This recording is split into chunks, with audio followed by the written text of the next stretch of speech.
And now, your First Alert 5 weather.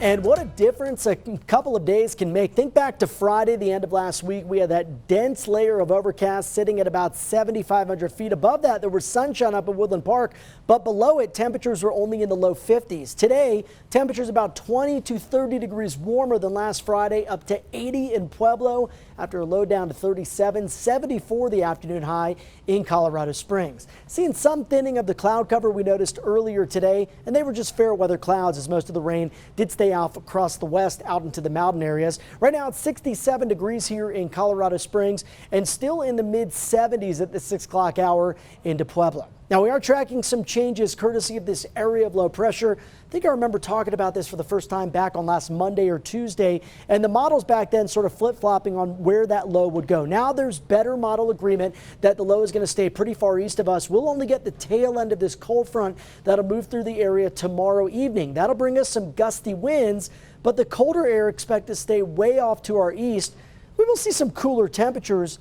Highs are going to be down about 10 to 15 degrees by the middle of the week, but nothing like what that low could have done if it moved directly overhead. That will stay out across the Great Lakes states and the northern plains. For us, wind will accelerate ahead of the cold front. Coming out of the west tomorrow, could be around 20 to 30 miles per hour throughout most of the day, even stronger gusts for the mountains. Take a look at this. This is the leading edge of the cold front. That's going to shift that wind from the west to the north. And with the stronger gusts for the eastern plains tomorrow night, it's possible we could see some blowing dust out across our eastern counties. And unfortunately, since the front and the lows stay so far east, really not expecting much precip over the next 5 days. In southern Colorado, you can see the outlook looks relatively dry, but it does cause some cooling in the forecast. We're already more than a week past the average first freeze here in Colorado Springs. I think we could get close to it on Thursday. If we don't get it then, maybe early next week, possibly some colder air moving in from up north. For Pueblo, also seeing those temperatures down to the mid 30s by Thursday, and then potentially a little bit colder by Monday. So maybe not at the airports, which would be the official record keepers. We see that first freeze, but some of our suburbs that are a little bit higher up in elevation, be prepared. Now is the time to protect the plants, also winterize some of the pipes, whatever else needs to get done. I would do it now before those colder temperatures move in. Tonight we'll drop down to the low to mid 40s from the Springs to Canyon City to Pueblo, 45 for Walsenburg and 34 in Woodland Park.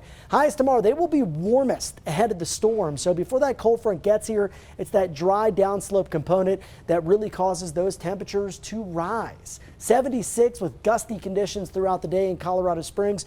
And yeah, here locally, I would say fairly consistently, we'll see those winds around 20 to 30 miles per hour. So definitely a windy afternoon, windy into the overnight hours, and still breezy Wednesday morning.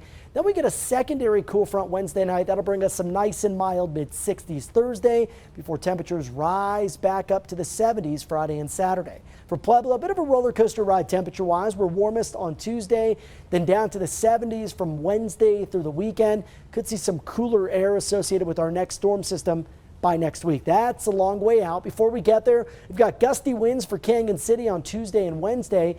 Nice to end the week, 68 on Thursday, 75 for Friday. And for Woodland Park, I've removed all of those rain and snow chances in the short term. We're looking all the way out towards the end of next weekend, Diane, for our next potential shot at some much needed moisture.